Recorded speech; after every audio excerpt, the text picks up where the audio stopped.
শ্রী গুরুজয় বন্ধুরা, আজকের ভিডিওতে বেশ কিছু বিষয় বলবো, যে বিষয়গুলি আপনাদের জানা খুবই জরুরি। প্রত্যেকেরই জানা খুব জরুরি, আমারও জানা খুব জরুরি। তো বিষয়গুলো হচ্ছে কিছু ভুল কিছু ভুল আমরা করি, যে ভুলগুলোর কারণে আমরা আমাদের জীবনের দুর্ভাগ্যকে ডেকে আনি, জাস্ট ওই ভুলগুলো করার জন্য।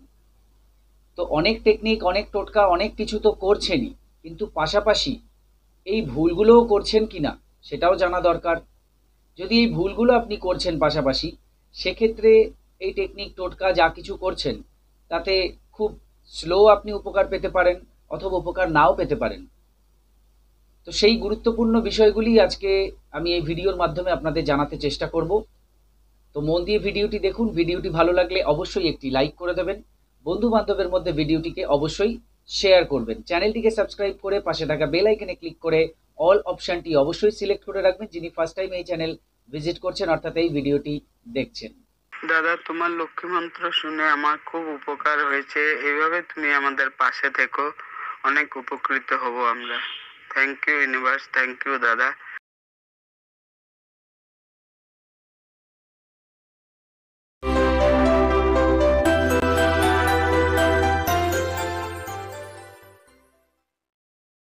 নমস্কার দর্শক বন্ধুরা, আপনাদের সকলকে আরও একবার রেইকি বার্তায় স্বাগত জানাচ্ছি। আমি আপনাদের বন্ধু শ্রী মিঠুন রয়, রেইকি গ্র্যান্ড মাস্টার। আপনারা নিশ্চয়ই ভালো আছেন, আমিও খুব ভালো আছি। বন্ধুরা, যেরকম বলছিলাম, কিছু ভুল, ছোট ছোট ভুল, কিন্তু ভুল, এবং এই ভুলগুলি পরবর্তী ক্ষেত্রে বড় ধরনের সমস্যাকে ডেকে আনে।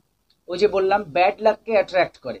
অনেকে বলেন না যে অনেক কিছু করছি বা অনেকভাবে চেষ্টা করছি, তাও করে উঠতে পারছি না, এমন অনেকেই বলেন। তো হয়তো আমার এই কথাগুলো আপনাদের আজকে শুনলে মনে হতে পারে যে হ্যাঁ, এখান থেকে হয়তো কিছু ভুল আমিও করছিলাম। তো যেগুলো করছিলেন সেগুলোকে চেঞ্জ করে নেওয়ার যে অনুরোধ, সেটাই এই ভিডিওর মাধ্যমে আমি বলবো সকলকে। কারণ এগুলো না করলে কিছু করার নেই, এগুলো করতে হবে। তার পাশাপাশি কিন্তু আপনি আপনার যে কর্ম, আপনার যে কাজ, এছাড়া যে টেকনিক টোটকা যা করছেন সেগুলো, মানে সব কিছুর মিলিত যে প্রয়াস, সেই প্রয়াসেই কিন্তু আপনি সেই গুড লাককে অ্যাট্রাক্ট করতে পারবেন। তো যাই হোক, আমি পরপর পয়েন্টগুলো আপনাদের বলছি, নোট করে রাখুন এবং খেয়াল করুন যেগুলো আপনি করছেন কি আপনার পরিবারের কেউ করছে কিনা। তাহলে এগুলো তাদেরকে জানান, বা আপনি নিজেই বিষয়টার সঙ্গে মানে যুক্ত হন, বুঝুন এবং সেই জিনিসটাকে অ্যাপ্লাই করুন। প্রথম যেটা বলবো সেটা হচ্ছে কথা দিয়ে কথা রাখা। দেখুন, আপনি সৎ মানুষ, কিন্তু অনেক সময় কথা দিয়ে কথা রাখতে পারছেন না, ভুল হয়ে যাচ্ছে। তো এটা কিন্তু আপনাকে প্রচুর পরিমাণে নেগেটিভিটি দিচ্ছে। আপনি কাউকে হয়তো একটা কথা দিলেন, সেটা রাখতে পারছেন না। তো কথা তখনই দেবেন যখন আপনি রাখতে পারবেন। যদি আপনি কথা দেওয়ার সময় আপনার মনে হয় যে আপনি কথাটা নাও রাখতে পারেন, তাহলে কথা দেবেন না। কাউকে কথা দিয়ে কথা না রাখা একটা অপরাধ, বুঝতে পেরেছেন? তো সেক্ষেত্রে আপনার কার্মিক যে ঋণ, সেটা কিন্তু বেড়ে যাচ্ছে।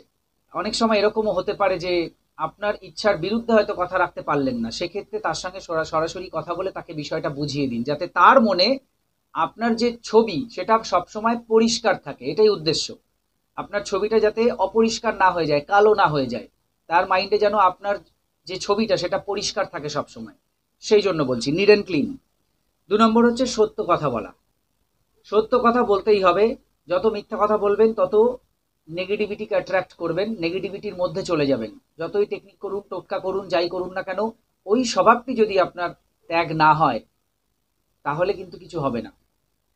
ধর্মকে বাঁচিয়ে রাখার জন্য মিথ্যা কথা বলতে পারেন দু একটা, এটা ভগবান শ্রীকৃষ্ণই আমাদের বলেছেন, কিন্তু তা বাদে কখনোই মিথ্যে কথা বলবেন না। অনেকেই কিন্তু কথায় কথায় মিথ্যে কথা বলেন, এটা একটা তাদের অভ্যাস হয়ে গিয়েছে, তো সেটা করলে চলবে না। হুম। আপনারা কেউ মনে করবেন না যে আমি এখানে জ্ঞান দিতে বসেছি। আমি নিজেকেও বলছি, এগুলো আপনাদেরও বলছি, আমি নিজেকেও বলছি। আমাকে আপনাদের পাশে কল্পনা করুন যে আমি আপনাদের সঙ্গেই বসে আছি। হ্যাঁ, আমিই বলছি, আবার আমি আমাকেই বলছি, এটা মনে করুন। হ্যাঁ। 3 নম্বর হচ্ছে সকলকে সৎ পরামর্শ দেওয়া। আপনি যদি কাউকে পরামর্শ দেন, তাহলে সেটা সৎ পরামর্শ দেবেন। কেউ যদি পরামর্শ চায়, তাকে আপনি পরামর্শ দিন। আপনার কোনো বিষয়ে অভিজ্ঞতা রয়েছে, সেটা তাকে শেয়ার করুন। সৎ পরামর্শ দেবেন। কখনো এমন কোনো পরামর্শ কাউকে দেবেন না যেটা আরেকজন জেনে তার ক্ষতি হয়ে যায়। ঠিক আছে? আপনি যে বিষয়টা জানেন, যে বিষয়টা আপনি নিজে উপলব্ধি করেছেন, বা যেটার সম্বন্ধে আপনি মোটামুটি জানেন, সেটার সম্বন্ধে আপনি মানুষকে বলুন, যাতে মানুষের উপকার হয়। একটা মানুষেরও যদি উপকার হয় তাহলেও আপনার জন্য কিন্তু সেটা পজিটিভ। 4 নম্বর হচ্ছে সকলের ভালো হোক এই প্রার্থনা করা এবং অন্যের সফলতায় আনন্দিত হওয়া। এটা একটা গুরুত্বপূর্ণ বিষয়। আপনার মাইন্ডের মধ্যে এটা যেন বসে থাকে যে সকলের সঙ্গে আপনি এমনভাবে চলবেন যে সকলের যে সফলতা, আপনার বন্ধু একটা ধরুন কোনো সাফল্য পেয়েছে, তাতে আপনি গা ভাসিয়ে দিন, প্রচুর আনন্দ করুন। ওই আনন্দ থেকে যে পজিটিভ এনার্জি তৈরি হবে, তাতে আপনি আগামী দিনে সফল হয়ে যাবেন। কিন্তু আপনি যদি মনমরা হয়ে যান যে ও পেয়ে গেল, আমি পেলাম না, তাহলে এক্ষেত্রে কিন্তু আপনি পিছিয়ে যাবেন। সেই জন্য বলছি যে অন্যের আনন্দে বা অন্যের সফলতায় আনন্দিত হন, সকলের ভালো হোক এই প্রার্থনা করুন। আপনি যখন ঈশ্বরের কাছে প্রার্থনা করবেন, এখন থেকে কখনো বলবেন না যে আমার এটা করে দাও, আর একজনের এটা, মানে আমার পরিবারের এর এটা করে দাও, ওর ওটা করে দাও। আপনি যদি এক কথায় বলেন যে হে ঈশ্বর, তোমার সকল সন্তানকে ভালো রাখো, সকল সন্তানকে নিরোগ রাখো, সুস্থ রাখো, সাফল্য দাও, তোমার সকল সন্তানকে ভালো রাখো, তো সেই সকল সন্তানের মধ্যে আপনিও পড়েন, আপনার পুরো পরিবারও পড়েন। কিন্তু প্রার্থনাটা যদি এভাবে ঘুরিয়ে দেন, তাহলে এটা আপনার জন্য সবচেয়ে বেস্ট। শুধু যদি আপনি আপনার কথা বলেন, তাহলে আপনার প্রার্থনাটা ছোট হয়ে গেল। কিন্তু আপনি সবার জন্য যদি বলেন, তাহলে প্রার্থনাটা অনেক বড় হয়ে গেল। সেটা দ্রুত মঞ্জুর হবে, ঈশ্বর সেটা আনন্দের সঙ্গে মঞ্জুর করবে যে সবার কথা বলছে। বুঝতে পেরেছেন? কারো ক্ষতি না করা, না ভাবা। আপনি এমন কাজ করবেন যাতে কারো ক্ষতি না হয়। আর জেনে শুনে তো কখনো কারো ক্ষতি করবেনই না। ক্ষতি করলে আপনার নিজের ক্ষতি হবে, এটা ইউনিভার্সাল ল বলছে। আপনি হয়তো মনে করছেন যে আপনি খুব সুকৌশলে করবেন, কেউ বুঝতেও পারবে না, জানতেও পারবে না, যে দেখার সে তো ঠিক দেখছে। আর আপনি নিজের কাছ থেকে লুকোবেন কি করে? আপনি তো জানেন আপনি কি করেছেন। বাইরে আপনি খুব সুন্দর, কিন্তু ভেতরে আপনি কারো একটা ক্ষতি করলেন, বাইরে থেকে বোঝা যাচ্ছে না, কিন্তু আপনি তো আপনার কাছে ধরা পড়ে যাচ্ছেন। আপনি যখন আয়নার সামনে গিয়ে দাঁড়াবেন, আপনি তো নিজের কাছে ধরা পড়ে যাবেন। ওই জন্য এটা সবসময় অ্যাভয়েড করবেন। অনেকেই আছেন, অনেক কিছু করছেন শত্রুকে বিনাশ করার জন্য। এ আমার শত্রু, একে কি করে ক্ষতি করব, ওর কি করে ক্ষতি করব, ও আমার ক্ষতি করছে তাহলে আমি ওর ক্ষতি করব। এই চিন্তা ভাবনাগুলো রাখবেন না। বুঝতে পেরেছেন? আপনার কেউ যদি ক্ষতি করে, তাহলে আপনারও তার ক্ষতি করতে হবে এমন তো কোথাও লেখা নেই।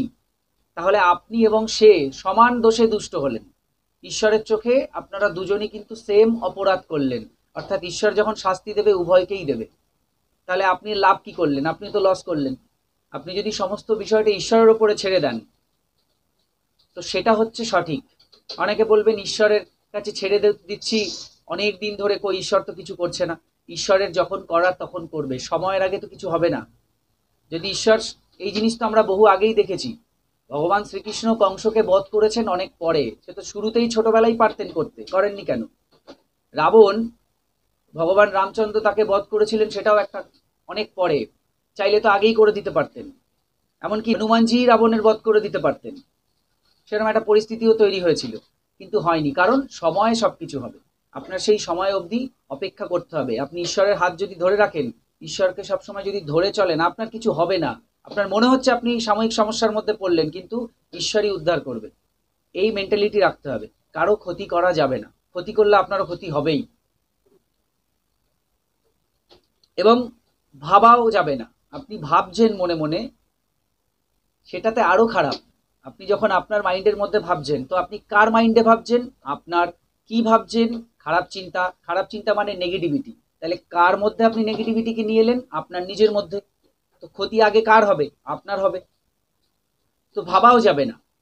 শত্রুর জন্য ভালো ভাবনা করুন, ঈশ্বরের কাছে প্রার্থনা করুন যে ওকে সৎ বুদ্ধি দাও, ও যাতে সমস্ত জিনিসটা বোঝে যে ও কি করছে। যেরকম জেসাস ক্রাইস্ট বলেছিলেন যে ঈশ্বর, ওরা জানে না ওরা কি করছে, ওদের ক্ষমা করো। বুঝতে পেরেছেন? এই মেন্টালিটিটা দরকার। মানুষকে সাধ্যমতো সাহায্য করা। আপনি যেভাবে পারুন, যদি পরিস্থিতি এমন হয় যে আপনি সাহায্য করতে পারেন, তো করবেন। সাহায্য করাটা উচিত। দান করা, আপনার সাধ্যমতো আপনি চাইবেন তো সেটা দান করতে পারেন, যে কোনো কিছু। এই নিয়েও আমি এর আগেও বলেছি, এই দান এবং এই সাহায্য, এর দ্বারা আপনার কার্মিক যে ঋণ, সেটা কমে যায়।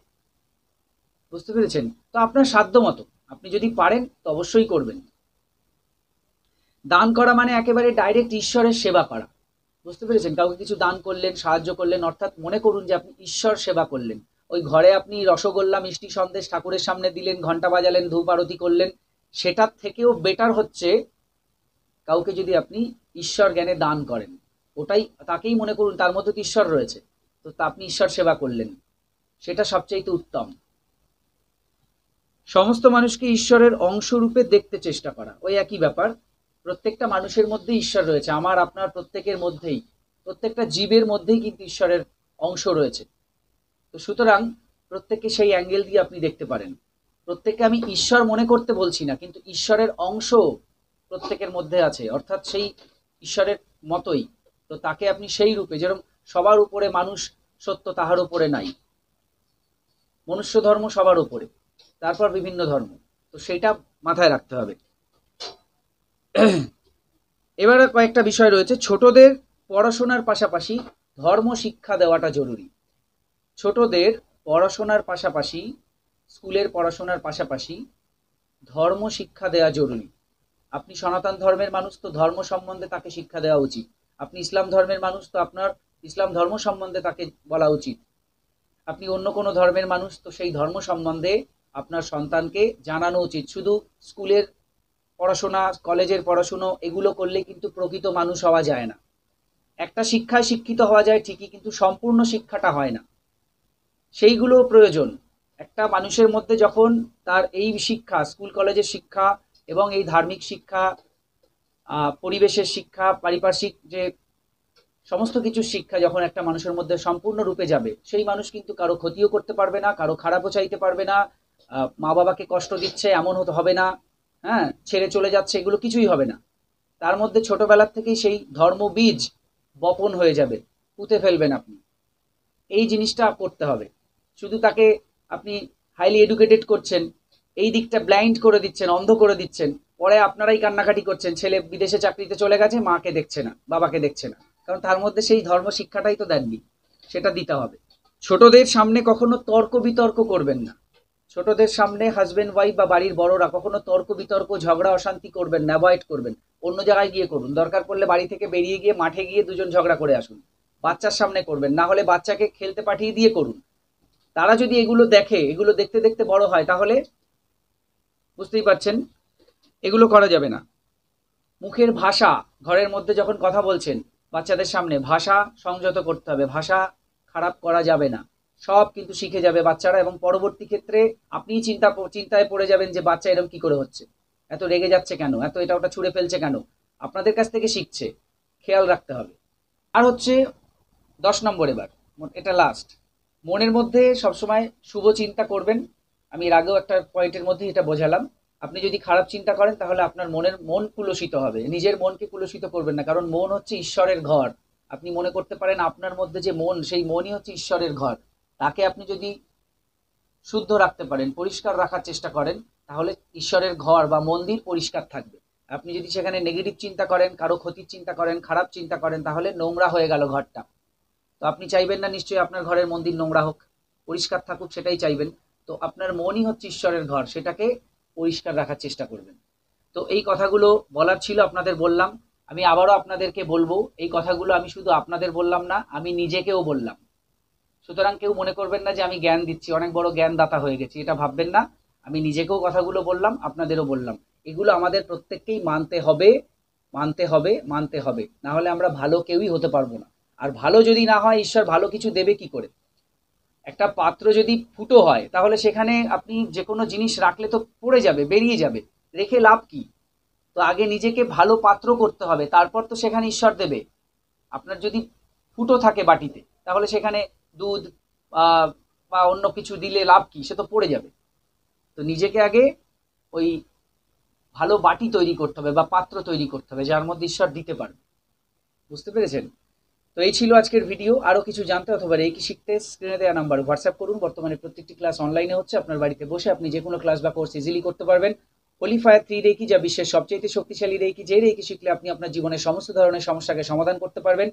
এই কোর্স শেখার জন্য, এছাড়া বিভিন্ন কোর্স আমি শেখাই, যে কোনো কোর্স শেখার জন্য যোগাযোগ করুন এবং শিখে নিন সেই কোর্স। সবাই খুব ভালো থাকুন, সুস্থ থাকুন, দেখতে থাকুন রেকি বার্তা। এতক্ষণ ভিডিওটি দেখার জন্য, কথাগুলো শোনার জন্য আপনাদের অসংখ্য অসংখ্য ধন্যবাদ জানাই। আজকে আসছি, নমস্কার।